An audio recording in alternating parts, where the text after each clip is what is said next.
한일 정상회담에 따른 정치적 후폭풍이 사그라들지 않고 있습니다. 윤석열 대통령의 일본 방문 당시 후쿠시마 오염수 방류 문제에 대한 윤 대통령의 언급 내용이라며 전한 일본 언론의 보도 때문인데요.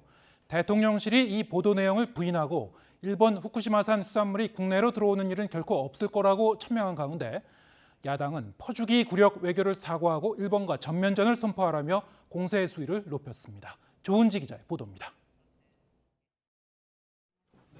지난 일본 방문 때 스가 요시히데 전 총리와 만났던 윤석열 대통령. 이 자리에서 윤 대통령이 후쿠시마 오염수 방류 문제에 대해 시간이 걸리더라도 한국 국민의 이해를 구해 나가겠다고 언급한 것으로 일본 교도통신이 보도했습니다. 이튿날 대통령실은 후쿠시마산 수산물이 국내로 들어올 일은 결코 없을 것이다. 국민 건강과 안전이 최우선이라는 정부 입장에 변함이 없다는 공지문을 냈습니다.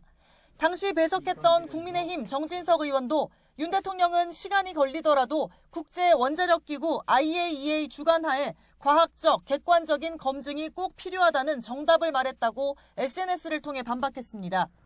하지만 대통령실 해명이 동문서답이란 평가도 있습니다. 지난 2011년 동일본 대지진 이후 후쿠시마현 등 주변 8개 지자체 수산물은 지금도 전면 수입 금지이기 때문입니다. 또 일본 언론의 보도처럼 윤 대통령이 대국민 설득에 나서겠다고 발언한 사실이 있는지에 대해선 명쾌한 설명을 내놓지 않았습니다. 이런 가운데 여론은 더 비판적입니다. 한일 정상회담에 대한 부정평가는 60%로 긍정의 2배에 육박하고 윤 대통령의 지지율은 하향 곡선이 뚜렷합니다. 더불어민주당은 삭발까지 불사하며 총공세에 나섰습니다. 방사능 박사 웬 말이냐? 후쿠시마 수산물 수입 절대 반대한다! 윤석열 정권의 굴욕적 저자세와 퍼주기 외교로 일본 요구가 점점 커지고 있다면서 국민의 이름으로 전면전을 선포하라고 요구했습니다.